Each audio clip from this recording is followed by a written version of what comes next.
જય માતાજી મિત્રો, તો આજના વિડીયોમાં તમારું સ્વાગત છે. અને આજે આપણા યુવરાજજી નોકરી આવી ગયા છે. તમે જોઈ શકો ખાલી આ જય માતાજી. નોકરી આવી ગયા સાયરા. અને આપણી રૂમ છે એવી રૂમ છે, પણ હોતો નહીં. બાકી આપણા કંપનીમાં અત્યારે જ્યાં નહીં. અને અપુભા પહેલથી બહુ ખુશ થઈ જાય છે. અને બંધો આપણે નોકરી લઈને આ સાયરે બંધો. અને આ માણસ હાલ તો ફોન જોવા છે, ખબર નહીં હવે કાલે શું કરે છે. રાડ કરે છે પછી ઘેર જાય છે. આપણે રહેવાની છે મજબૂરી થોડી નડી જાય છે. બાકી હાલ અપુભા ખુશ જોરદાર થઈ રહ્યા છે. હવે એને ખુશ છે, બહુ ખુશ છે. મારજો ડાયલોગ માટે જો તમારો. હું ખુશ છું.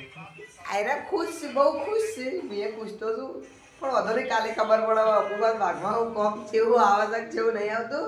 અને આપણો મહાવીર અને જે ભાઈ ઓળખતો હોય ને એનો કોમેન્ટ કરી દેજો. અને ઓન તો તમે ઓળખતા રહેજો. અમુક ટાઈમે આપણા ઘર રખડતા હોય છે, ખાલી ખોટા રખડેલ બનાવ્યા પણ વધો નહીં. નોકરી લાયા જ કોક ખરી. એટલે આપણે હવે નોકરી કરજો શાંતિથી. બાકી મળીએ બીજા બ્લોગમાં. જય માતાજી. અપુભા તમારે કોઈ કહેવું ખરું બીજું? જય માતાજી. બસ જય માતાજી. એટલે મળીએ બીજા બ્લોગમાં. જય માતાજી.